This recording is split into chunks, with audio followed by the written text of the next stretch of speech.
إن الحمد لله نحمده سبحانه وتعالى ونستغفره ونستهديه ونسترشده ونعوذ بالله من شرور أنفسنا ومن سيئات أعمالنا من يهده الله فهو المهتد ومن يضلل فلا هادي له وأشهد أن لا إله إلا الله ولي الصالحين وأشهد أن محمدا عبده ورسوله إن أصدق الحديث كتاب الله خير الهدي هدي نبينا محمد صلى الله عليه وسلم وشر الأمور محدثاتها وكل محدثة بدعة وكل بدعة ضلالة وكل ضلالة إلا وصاحبها في نار جهنم أعاذنا الله وإياكم من حرها وصديدها يوم نلقاه. يقول رب العزة في محكم التنزيل: أعوذ بالله من الشيطان الرجيم بسم الله الرحمن الرحيم حتى إذا بلغ أشده وبلغ 40 سنة قال رب أوزعني أن أشكر نعمتك التي أنعمت علي وعلى والدي وأن أعمل صالحا ترضاه واصلح لي في ذريتي إني تبت إليك وإني من المسلمين. لنا وقفة مع آية من سورة الأحقاف verset 15 dans sourate Al-Ahqaf où Allah subhanahu wa ta'ala il donne ce qu'il y a à faire quand on a atteint le seuil de la quarantaine, quand on rentre dans la quadragénaire, c'est-à-dire entre 40 et 49. C'est l'âge où il y a une compréhension, une maturité qui vient s'ajouter à l'ordre du jour. Allah subhanahu wa ta'ala dit: puis quand il atteint ses pleines forces, d'accord, et atteint 40 ans, il dit: ô Seigneur, inspire-moi pour que je rende grâce, pour que je rende grâce aux bienfaits dont tu m'as comblé. Il y a une reconnaissance ici vers l'Éternel subhanahu wa ta'ala. Ainsi qu'à mes parents. Il parle de lui. Il ajoute ses parents. Ainsi qu'à mes parents. Et pour que je fasse une bonne œuvre. Donc toujours dans la perspective d'être meilleur. Une bonne œuvre que tu agrées. Parce qu'une œuvre qui n'est pas agréée par l'Éternel, c'est une force perdue.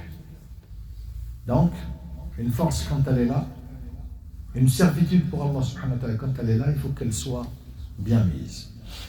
Et fais que ma postérité soit de moralité saine. Je me reprends à toi et je suis du nombre des soumis. Se soumettre à l'ordre divin. 40 ans, c'est l'âge de la maturité. Al-Nudj al-Aqli. 40 ans, c'est pleine force. C'est la raison qui prend le dessus surtout. Bien. إنه سن العمر الوحيد الذي خصه رب العزة سبحانه وتعالى في محكم التنزيل. Dans le Saint-Coran, n'a pas cité 20 ans, peut-être 30 ans, quand j'avais 20 ans. Ça, c'est les autres. Allah Azza wa Jal khas 40 ans. D'où la prophétie du prophète sallallahu alayhi wa sallam quand il lui a envoyé la prophétie, la quarantaine. هو وجميع المرسلين اللي يرسلهم الله عز وجل après un âge de maturité qu'Allah subhanahu wa ta'ala leur a donné cette compréhension, parce que tu joins la compréhension, l'intelligence, la lecture de l'individu qui se trouve en face de toi. Si c'est en vie dans une cité, c'est comment les gens réfléchissent en groupe et comment ils réfléchissent individuellement. C'est toute la pointe de la réflexion. Ça, c'est l'âge de la quarantaine. C'est la période de remise en question profonde. Et c'est le tournant de la conscience. هذا هو منعرج la conscience تاع الإنسان تتقدم. هو سن الاكتمال والقوة والحكمة. قلنا وحي النبي صلى الله عليه وسلم à la quarantaine qu'il a reçu le message d'Allah subhanahu wa ta'ala. لماذا حذر الله عز وجل من عمر الأربعين? Pourquoi tient Allah azza wa jalla la quarantaine d'une manière spécifique? لأن à partir de 40 ans عمر التشبع من تجارب الحياة. On a goûté aux prépices et aux délices de la vie. On a compris ce que c'est la vie. 40 ans, c'est bon. T'as compris. Aujourd'hui, quand j'entends qu'à 40 ans, 42 ans, les gens encore, ils sont encore sur PlayStation jusqu'à 3h et 4h du matin, alors qu'ils sont responsables, tu te poses des questions à l'envers, pas à l'endroit. Parce que notre manière de penser, ce n'est pas une manière simple. C'est très souvent, il y a des reproches au niveau de la pensée. On ne pense pas de la même manière. Quels sont les éléments de la réflexion dont il a? Mais on ne peut pas penser à l'endroit avec des mots qui sont mis à l'envers. Ça ne peut pas marcher. Quand on doit penser à l'endroit, les mots, il faut qu'ils soient mis à l'endroit. À ce moment, on peut se connecter, on peut se mettre sur un même diapason et puis pouvoir en parler. Et c'est à partir de cet élément-là, c'est un élément de rapproche et de considération, l'âge mature, l'âge idéal de la bonne réflexion. Tu vois, à 40 ans, des fois, on n'est pas à la bonne réflexion. On n'est même pas dans la réflexion, dans cette action, agir pour mieux réfléchir. Tu te dis, à 40 ans, ça y est, c'est l'apaisement, c'est la tranquillité, le langage est fluide, tu sais de quoi tu parles, les gens qui sont en face de toi comprennent le message, et tu as forcément compris le message parce que tu laisses l'autre parler, tu l'écoutes. Et c'est ça qui fait qu'aujourd'hui, إنسان من تشابير يشبع من الحياة إلى كل الحياة وتجيك بداية هو إطفاء عمر الشباب, c'est-à-dire la fin de l'adolescence, de la jeunesse, elle s'éteint à partir de 40 ans. Tu rentres dans une autre phase de vie. Déjà, tu dois remercier l'Éternel pour cette longévité de vie. Et tu te remets à ce que le prophète sallallahu alayhi wa sallam a dit dans le hadith الذي يرويه الإمام الترمذي وصححه الإمام نصر الدين الألباني. يقول إن أعمار أمتي بين 60 و70 سنة وأقلهم من يجوز ذلك. La vie, en général, de ma communauté, ou l'âge de ma communauté, se situe entre 60 et 70 ans. Peu qui vont le dépasser. تلحق 50 60 70 au-delà de 70 دير واحد الدعاء ادعيه يوميا. واش تقول؟ اللهم أطل أعمارنا بالصالحات. Qui te donne une longévité de vie, 40 ans, 50 ans, 60, 70, 80. وأنت لست من صلاح على هذا مراك الصلاح. Tu n'es pas quelqu'un de propre et tu n'es pas quelqu'un de pieux. Lui, il t'a donné 60 ans, 70 ans, 80. هكذا كان نبي من أنبياء الله عز وجل على ما أظن إدريس. أوحى إليه رب العزة. Allah lui a révélé qu'à partir de maintenant, tout ce que tu feras et ta communauté fera, je multiplierai, je te donnerai la moitié de ce que les gens font.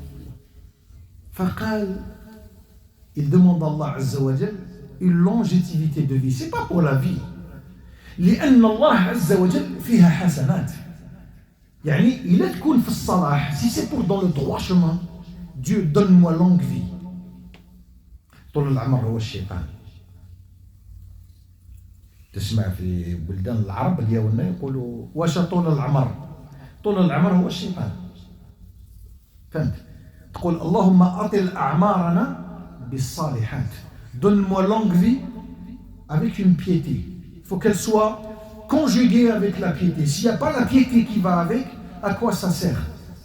كل ما يزيد الإنسان ويسوء عمله. Chaque fois qu'il grandit, il vieillit et il fait des choses pas bien. Comment tu veux? Non. Ampute-moi cela يا الله. ديرني في العمر اللي تحبه أنت وترضى أنت وشنو تجعلني في الصالحات. الوصايا القرآنية هنا فيه وصايا قرآنية لمن بلغ 40 عاما.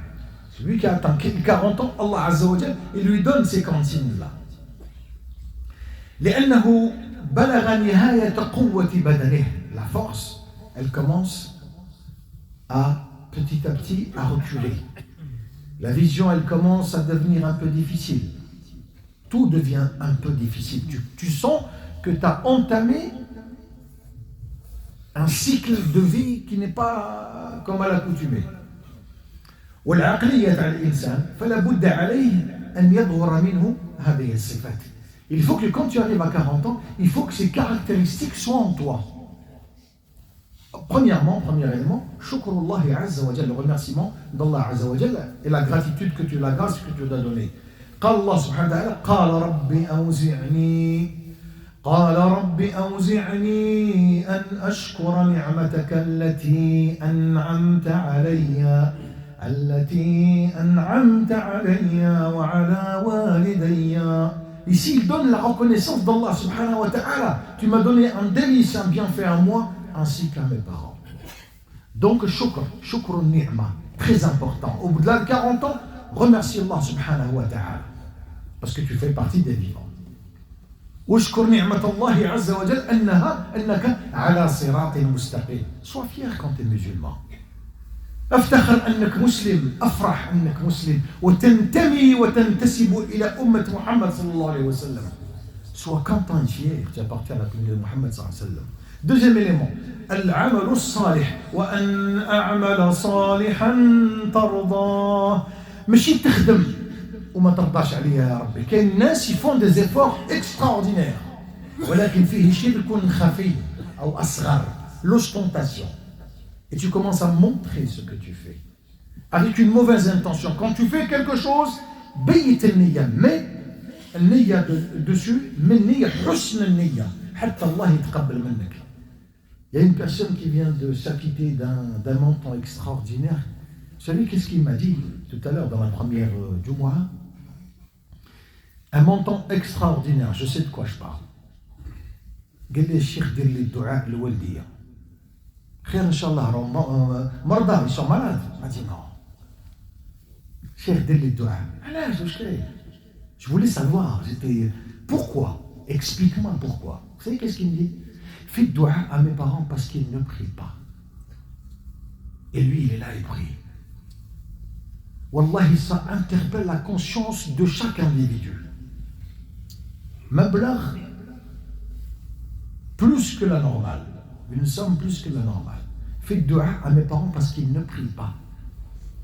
Quand vous mangez une pomme, pensez au pommier qui s'est donné par la grâce d'Allah Azza wa Jal une bonne pomme. Une pomme juteuse, délicieuse, masha'Allah. Tu oublies le pommier. Pourquoi on oublie le pommier? Quand tu vois l'enfant bien éduqué, pense à ses parents. عليه احنا عندنا في التقاليد ديالنا نقول الله يبارك، الله يرحم من ربك. شوف الكلام هذاك على الشباب. الله يرحم من ربك. Que Dieu mette de la miséricorde sur celui qui t'a donné l'éducation. En parlant de la bonne éducation. Troisième élément, الدعاء بصلاح الذرية. Il fait dua à ses enfants. واصلح لي ذريتي. كاين des parents ما يدعيوش لولادهم، يدعيوا على أولادهم. Le bémol est là. Ton enfant, il a fait des choses pas bien. Il t'a poussé à bout. Je suis d'accord. لازم ندير دعاء أنا نقول يا ربي ديه عليا. Vous savez ce que c'est ديه عليا? C'est-à-dire finis-le. Je n'ai plus besoin de lui. ودعاء الوالد لولده مستجاب. واش تقول؟ يا رب إن شاء الله ربي يهديك يا وليدي. يا بنتي إن شاء الله ربي يهديك. الدعاء اللي يحبوا الرب عز وجل وإن شاء الله تكون له هداية. C'est comme ça qu'il faut réfléchir. Quatrième élément, تجديد التوبة. الإنسان يجدد التوبة. إني تبت إليك وإني من المسلمين. تبت إليك, je me repens à toi. Et je fais partie du nombre des soumis. On va parler de la soumission là. On se soumet qu'à Allah subhanahu wa ta'ala. Tu trouves parfois une femme, on dit, là vous le trouvez beaucoup plus dans les chaînes de radio et de télévision, une soumise, une femme soumise. Pourquoi? Parce qu'elle est voilée. Pourquoi elle est voilée? Parce que c'est le mari qui lui a demandé d'être voilée. Est-ce une soumission? Soumission à l'Éternel, oui, mais pas au mari. C'est un ordre divin. C'est pas ça ne fait pas partie de la charte de la vie conjugale. Mais quand elle est bien, épanouie, d'accord, elle porte le voile pour Allah subhanahu wa ta'ala. Les gens pensent, les gens qui sont dans la haute sphère de la réflexion, et on leur a laissé la manière de réfléchir qui n'est pas la nôtre, disent « Ouais, mais soumise. » Eh bien, je me soumis à Dieu. Une femme qui se soumet à son mari, qui écoute son mari, ce n'est pas une soumise. Elle l'écoute parce que Dieu l'a ordonné d'écouter le mari. Le mari, il faut qu'il soit à la hauteur de cette écoute, surtout si elle est profonde. Et c'est un dit, on s'entend pas, ouais. Alhamdulillah, fait khair. Toujours il y a le khair derrière tout ça. Donc, تجديد التوبة, se repentir, يعاود الإنسان ها قد إني تبت إليك. Roche قال إني تبت إليك وإني من المسلمين. Je fais partie du nombre des soumis. Qu'Allah nous soumette à ses ordres. Vous savez, lorsqu'à 20 ans, on est incendiaire, après 40 ans, on devient pompier. C'est-à-dire la fougue que vous avez eue quand vous avez eu beaucoup de force à partir de 20 ans, à 40 ans, vous devenez pompier. Prenez l'eau, c'est pas grave. Faites passer. Parce que ce qui reste après, c'est court, c'est très court. Quand tu sais que tu appartiens à la communauté de Mohammed sallallahu alayhi wa sallam entre 60 et 70 ans, tu réfléchis un petit peu plus. Tu te dis non, je réfléchis.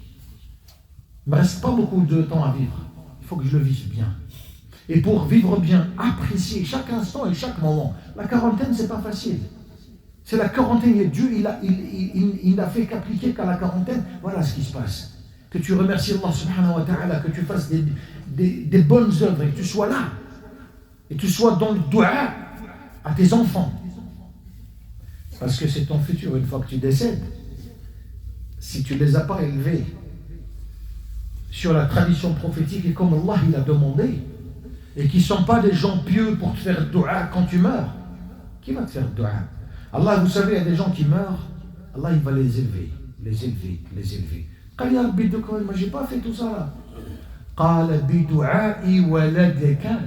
C'est le dua de ton enfant pour toi. C'est ça qui l'a fait progresser à un rang qu'il ne pensait jamais atteindre. Tu vois l'importance d'éduquer les enfants, de leur faire dua pour qu'ils puissent te le rendre merveilleusement bien. C'est ça qu'il faut penser à ça. On ne s'occupe pas des choses qui sont, on s'occuper de ce qui va nous rapprocher de Dieu. On doit s'occuper de ce qui va d'en tirer profit de ce qui va venir. Quand tu n'en tires pas profit, c'est quoi? Une scène, il se marie, comme ça, et puis on laisse comme ça les choses. Non. Dorri, elle est là pour reprendre le flambeau de l'iman. Tu lui as appris le Fatiha. Quand tu décèdes, à chaque fois qu'il récite le Fatiha, tu prendras le Hassan avec lui. Comment on peut mettre ça de côté? Non, il faut être la responsabilité, c'est à partir de ça. Et à 40 ans, c'est toute une lumière. Tu viens en tant que pompier. Tu viens juste, tu regardes par-dessus. Ouais, je vais gérer, t'inquiète pas. Allah est avec nous, t'inquiète pas. La sagesse, la tranquillité. Des gens pensent que quand ils crient sur toi, vous savez qu'aujourd'hui, je lisais un communiqué de l'OMS. Bon, j'ai beaucoup plus il m'envoie beaucoup plus d'emails. J'ai reçu un email, qu'est-ce qu'il me dit dedans?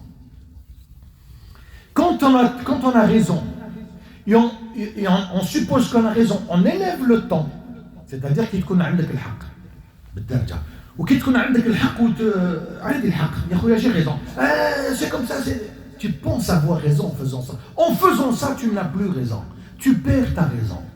La raison, c'est de laisser l'autre parler, d'être froid. Parle-moi de ce qui va se passer à la première rencontre avec Dieu. C'est ça qui m'intéresse. Toi et elle et lui, ça va passer. Parle-moi de ce qui va m'attendre là-bas. Wallah, il faut y penser très sérieusement. Si tu prends ça à bras le corps et tu réfléchis bien, Wallah, Rabbi yawfiq al-insan li kull ma yabtaghihi min khayr. Aqulu qawli hadha astaghfirullah li wa lakum. Alhamdulillah, wassalatu wassalam ala rasulillah. Donc notre manière de penser, il faut qu'elle change de camp. Pensons autrement. Pensons en essayant de fructifier chaque instant de notre vie. C'est quoi halawat al-iman? Une foi mielleuse. Comment elle vient, Adi? Comment elle vient? Tu vas l'acheter à Carrefour, ça n'existe pas. Comment arriver le seuil de la foi mielleuse? C'est-à-dire que quand tu lis le Coran, tu es heureux quand tu le lis. Quand tu te prosternes, tu es l'homme le plus heureux. Quand tu as 40 ans et tu réfléchis de cette manière-là, comment tu peux ne pas arriver? Impossible. Impossible parce que tout est éclairé pour toi. Nour ala nour. Il ne s'occupe que des choses essentielles de la vie. Quand tu t'occupes des choses qui ne sont pas essentielles, tu t'envenimes, tu te pollues la vie et tu la pollues à autrui. Le but, c'est pas de polluer. Le but, c'est de faire un passage fait dunya pour que Yom al-Qiyamah, quand tu meurs, on ne dira que du khir de toi. C'est ça qu'il faut penser à ça. Wallah, il a fakkar l'insan. Si on réfléchit de cette manière-là, notre mode de pensée sera meilleur. Et notre tranquillité, notre apaisement, notre quiétude sera profonde et déterminante dans la vie. يبقى الإنسان حلو مع روحه ما شاء الله فهو يتلذذ بقراءة القرآن il est en train de jouir de plaisir quand il lit le Coran والله واحد الفرحة لا تعبر tu ne peux pas connaître ça mais celui qui est dans la foi mielleuse dont tout le monde cherche en abondance la foi mielleuse beaucoup plus elle se rapproche de la joie du bonheur comment atteindre le seuil du bonheur comment être heureux. Être heureux, c'est quand tu es bien avec Allah Azza wa Jal, puisqu'il nous l'a dit dans Sourate Taha, verset 125. Qu'est-ce qu'il nous dit? Quiconque s'oppose à mon rappel. Si tu te mets en opposition du rappel divin, c'est-à-dire tu lui dis contre toi, Rabbi qal riba haram, toi tu fais le riba. Tu attends quoi là? Dis-moi concrètement qu'est-ce que tu attends. Haram. Allah ne veut pas. Il te dit je ne veux pas. N'entreprends pas ce chemin-là. Trouve autre chose. Voilà le hayat, l'insan يعيش, puis après il n'est plus là. C'est fini, on n'entend plus parler de lui. Ta propre famille, combien de temps vous allez visiter quand il y a quelqu'un, un défunt qui meurt? Et vous trouvez comme ça délaissé. Pourquoi? Il n'a plus de famille, lui? Impossible. La question est-ce qu'elle se pose? Une tombe oubliée.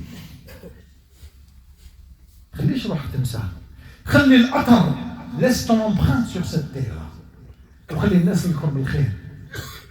ne vient pas te rendre visite, certes, mais wallahi, tu ne manques pas dans mes doigts. C'est comme ça qu'il faut être. الحب الإنسان كي يموت غدوة ربي راضي عليه. كم من إنسان تأتيه المصيبة فيبعدها الله ويزيغها الله عنه. Les malheurs viennent, ils s'abattent sur lui comme ça, Allah les évite comme ça. Vous savez pourquoi? Dua al-walidayn lahu. Parce que ses parents lui ont fait dua. وهو يأتيك إلى الجمعة ويصلي ولا يذكر أبويه بالدعاء ولا يحسن لهم بالدعاء ولا يحسن لهم بالصدقة لهم ولا الدعاء. Et ses parents, à cause de ses parents, لأن مرضاة الرب عز وجل, la satisfaction de Dieu Azza wa Jal, elle n'émane que de la satisfaction de tes parents. Quel est ولدي راضيين عليه. روح يا ولدي راك رابح. Quand vous écoutez ça, wallahi, c'est le plus beau cadeau qu'on peut vous mettre sur cette terre. Quand ta mère ou ton père dit روح ولدي راك رابح. إن شاء الله يجينا هذا الرباح ونفهمه. اللهم ردنا إليك ردا جميلا. اللهم أرنا الحق حقا وارزقنا اتباعه وأرنا الباطل باطلا وارزقنا اجتنابه. الإخوة طلبوا منا الدعاء، اللهم اشفيهم وعافيهم، اللهم ردهم إليك ردا جميلا، اللهم احسن عاقبتنا، اللهم اجعل من خير أعمالنا خواتيمها، واختم لنا بالباقيات الصالحات أعمالنا. اللهم أنت الواحد الأحد الواحد الصمد، فاكتبنا من عبادك التائبين المنيبين العائدين يا رحمن يا رحيم. ها نحن بلغنا 40، فاغفر لنا ما مضى واجعلنا من عبادك المنيبين يا رحمن يا رحيم. سبحانك اللهم وبحمدك، أشهد أن لا إله إلا أنت، أستغفرك وأتوب إليك، وقوموا إلى صلاتكم يرحمكم الله.